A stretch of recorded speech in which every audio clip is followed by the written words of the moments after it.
അസ്സലാമലൈക്കും, welcome back. വളരെ വ്യത്യസ്തമായതും നല്ല ടേസ്റ്റി ആയിട്ടും ഹെൽത്തി ആയിട്ടും എളുപ്പമായിട്ടുള്ള ഒരു പലഹാരത്തിൻ്റെ റെസിപ്പി ആയിട്ടാണ് ഇന്ന് വന്നിട്ടുള്ളത്. അപ്പോൾ നമുക്ക് വീഡിയോയിലേക്ക് പോവാം. വീഡിയോ ഒന്ന് കണ്ടുനോക്കുക. കണ്ടിഷ്ടപ്പെടുവാണെങ്കിൽ നിങ്ങളുടെ എല്ലാ സപ്പോർട്ടും ഉണ്ടാവുക. ലൈക്ക് ചെയ്യാനും സബ്സ്ക്രൈബ് ചെയ്യാനും കമൻറ്റ് ചെയ്യാനൊന്നും മറക്കണ്ട. അപ്പോൾ ഇതിന് വേണ്ടിയിട്ട് ഞാനൊരു മിക്സിയുടെ ജാറിലോട്ട് ഒരു ചെറിയ സവോള ചെറുതാക്കിയിട്ട് കട്ടാക്കിയതും ഒരു ഉരുളക്കിഴങ്ങ് ചെറുതാക്കിയിട്ട് കട്ട് ചെയ്തതും ഒരു പച്ചമുളക് കൂടി ഇതിലേക്ക് ഇട്ടുകൊടുക്കുന്നുണ്ട്. ഇനിയിപ്പോൾ നമുക്ക് നന്നായിട്ട് തന്നെ ഒന്ന് അരച്ചെടുക്കുക. നല്ല ഫൈൻ പേസ്റ്റാക്കിയിട്ട് അരച്ചെടുക്കുക. ഒട്ടും വെള്ളം ചേർക്കാതെ വേണം നമ്മളിത് അരച്ചെടുക്കാൻ വേണ്ടിയിട്ട്. ഇപ്പോൾ ഇതാ ഞാൻ നല്ല ഫൈൻ പേസ്റ്റാക്കിയിട്ട് അരച്ചെടുത്തിട്ടുണ്ട്. ഇതിലോട്ട് 1 ടേബിൾ സ്പൂൺ ചില്ലി ഫ്ലേക്സും 1/2 ടീസ്പൂൺ വീതം ഇഞ്ചിയുടെയും വെളുത്തുള്ളിയുടെയും പേസ്റ്റ് ഇട്ട് കൊടുക്കുന്നുണ്ട്. ഇനിയിപ്പോൾ ഇതാ ഇതിലോട്ട് ചെറുതാക്കിയിട്ട് കട്ടാക്കി എടുത്തിട്ടുള്ള മല്ലിയുടെ ഇല ചേർക്കുന്നുണ്ട്. 1/2 ടീസ്പൂണ് ചെറിയ ജീരകവും അതുപോലെ തന്നെ ഇതിലോട്ട് ആവശ്യത്തിനുള്ള ഉപ്പും ഒരു പിഞ്ച് ബേക്കിംഗ് സോഡയും ഇട്ടെടുത്തിട്ട് നന്നായിട്ട് നമുക്കിതൊന്ന് മിക്സ് ആക്കി എടുക്കാം.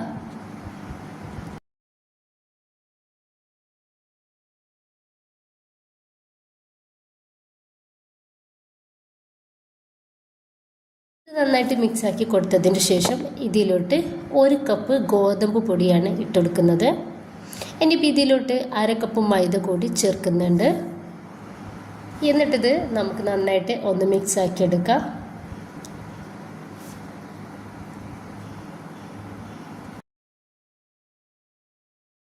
അതിൻ്റെ ശേഷം നമുക്ക് കൈ വെച്ചിട്ട് ഇത് നന്നായിട്ട് കുഴച്ചെടുക്കുക. നമ്മൾ ഇതിൽ തീരും വെള്ളം ചേർക്കുന്നില്ല കേട്ടോ. അപ്പോൾ നമ്മളിതൊന്ന് മിക്സാക്കി എടുത്തതിൻ്റെ ശേഷം നമുക്കിതിലോട്ട് വെള്ളം ഇത് പോരാ എന്നുണ്ടെങ്കിൽ മാത്രം വെള്ളം ചേർത്തെടുത്താൽ മതി.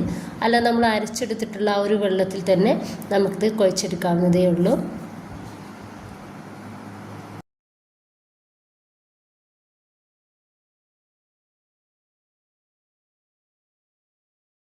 അപ്പോൾ ഞാൻ ഇതൊരു ഡോയ്ക്ക് എടുത്തിട്ടുണ്ട്. ഇനിയിപ്പോൾ നമുക്ക് ഇതൊരു 5 മിനിറ്റ് കുഴച്ചെടുക്കാം. ഇപ്പോൾ ഇതാ ഞാൻ ഒരു 5 മിനിറ്റ് ഒന്ന് കുഴച്ചെടുത്തിട്ടുണ്ട്. ഈ ഒരു ബൗളിലോട്ട് ഞാൻ ഓയിലൊന്ന് സ്പ്രെഡാക്കി കൊടുത്തിട്ടുണ്ട്.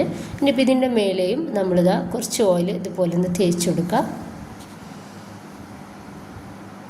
എന്നിട്ട് ഒരു 5 മിനിറ്റ് നമുക്കിത് റെസ്റ്റ് ചെയ്യാൻ വേണ്ടിയിട്ട് ഒന്ന് മാറ്റി വെക്കാം. ഒരു 5 മിനിറ്റിൻ്റെ ശേഷം ഇത് നന്നായിട്ട് സോഫ്റ്റ് ആയിട്ടുണ്ട്. ഇനിയിപ്പോൾ ഞാൻ കൗണ്ടർ ടോപ്പിലോട്ട് കുറച്ച് മൈദ ഒന്ന് തൂടി കൊടുക്കുന്നുണ്ട്.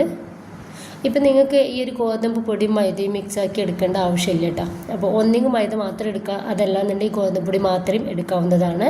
ഇനിയിപ്പോൾ ഇതാ കൈ വെച്ചിട്ട് ജസ്റ്റ് ഇതുപോലെ ഒന്ന് പ്രസ്സാക്കി കൊടുത്തിട്ട് നമുക്കൊന്ന് പരത്തിയിട്ടെടുക്കാം.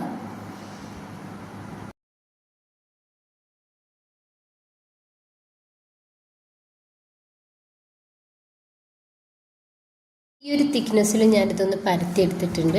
ഇനിയിപ്പോൾ ഇതാ ഒരു ഗ്ലാസ് എടുത്തിട്ട് ഇതുപോലെ ഒന്ന് കട്ട് ചെയ്തിട്ടെടുക്കാം. അപ്പോൾ ഇതാ ഈ ഒരു രീതിയിൽ ഈ ഒരു തിക്നെസ്സിലാണ് നമ്മളിതൊന്ന് കട്ടാക്കി എടുത്തിട്ടുള്ളത്. ബാക്കി കൂടി ഇതുപോലെ ചെയ്തെടുക്കാം. ഒരുപാട് കട്ടി ഒരിക്കലും ഉണ്ടാവരുത്. ചെറിയ കട്ടിയിലാണ് നമ്മൾ ഇതൊന്ന് കട്ടാക്കി എടുക്കുന്നത്.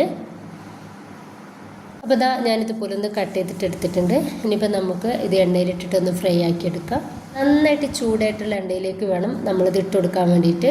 നമ്മൾ ഇട്ട് കൊടുക്കുന്ന സമയത്ത് തീ ഏറ്റവും ഹൈ ഫ്ലെയിമിൽ തന്നെ ഇടുക. അതിൻ്റെ ശേഷം മീഡിയം ഫ്ലെയിമിലും അതുപോലെ തന്നെ ലോ ഫ്ലെയിമിലാക്കിയിട്ട് വേണം നമുക്കിതൊന്ന് റെഡിയാക്കിയിട്ട് എടുക്കാൻ വേണ്ടിയിട്ട്.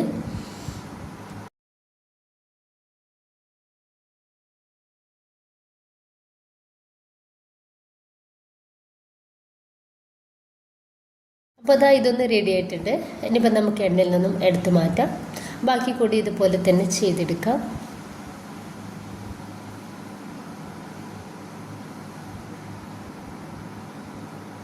വളരെ സിമ്പിളായിട്ട് നല്ല ടേസ്റ്റി ആയിട്ട് ഉണ്ടാക്കിയിട്ടെടുക്കാൻ വേണ്ടിയിട്ട് പറ്റിയ വ്യത്യസ്തമായിട്ടുള്ള ഒരു പലഹാരമാണത്. അപ്പോൾ എല്ലാവരും ട്രൈ ചെയ്ത് നോക്കുക.